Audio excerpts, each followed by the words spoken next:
Temperature might not be the first thing that comes to mind when you think about wine, but it plays a crucial role in shaping how a wine tastes and feels.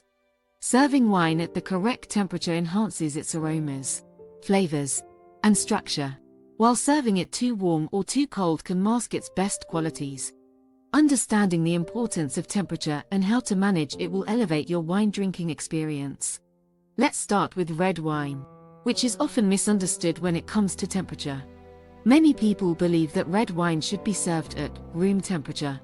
However, this advice originates from a time when room temperatures were cooler, around 16 to 18 degrees Celsius, 60 to 65 degrees Fahrenheit, and not the warmer environments of modern homes.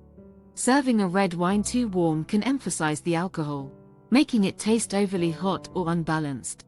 On the other hand, serving it too cold can mute the flavors and aromas, leaving the wine feeling tight and closed.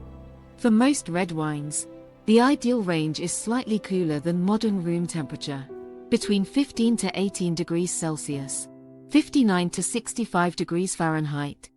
Lighter reds, like Pinot Noir or Gamay, can benefit from being served on the cooler end of this spectrum, while fuller-bodied reds, like Cabernet Sauvignon or Syrah, shine closer to 18 degrees Celsius, 65 degrees Fahrenheit.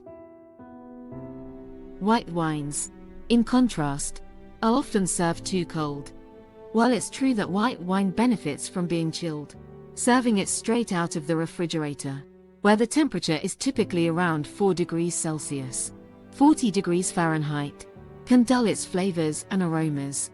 At such low temperatures, the wine's acidity might feel sharp, and its complexity can be lost. Instead, aim for a range of 7 to 13 degrees Celsius, 45 to 55 degrees Fahrenheit, depending on the wine's body and style. Lighter whites, like Sauvignon Blanc or Pinot Grigio, are best served at the lower end of this range to highlight their crispness and freshness. Fuller-bodied whites, like Chardonnay or Viognier, should be served slightly warmer to allow their richer flavors and textures to come through. Sparkling wines and rosés follow similar principles. Sparkling wines, such as champagne or prosecco, are best enjoyed well chilled, between 6 to 10 degrees Celsius, 43 to 50 degrees Fahrenheit. The cooler temperature not only enhances their refreshing nature but also helps maintain the bubbles, which can dissipate more quickly if the wine is too warm. Rosés, with their versatile nature, are typically served at 8 to 12 degrees Celsius, 46 to 54 degrees Fahrenheit, striking a balance between crispness and flavor expression. Sweet and fortified wines, like Sauternes or Port, have their own temperature preferences. Sweet wines are best served chilled, around 10 to 12 degrees Celsius, 54 degrees Fahrenheit, to keep their sweetness balanced by acidity. Fortified wines, like Tawny Port or Sherry, can be served slightly warmer, around 13 to 16 degrees Celsius, 55 to 60 degrees Fahrenheit, which brings out their complex, nutty, or oxidative characteristics. Managing temperature at home doesn't require professional equipment. If your wine is too warm, you can chill it in an ice bucket for about 10 to 15 minutes or in the refrigerator for 20 to 30 minutes.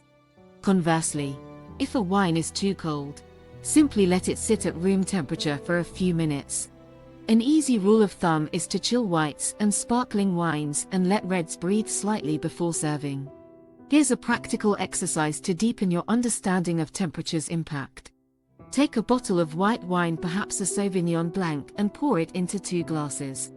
Place one glass in the refrigerator for about 15 minutes and leave the other at room temperature.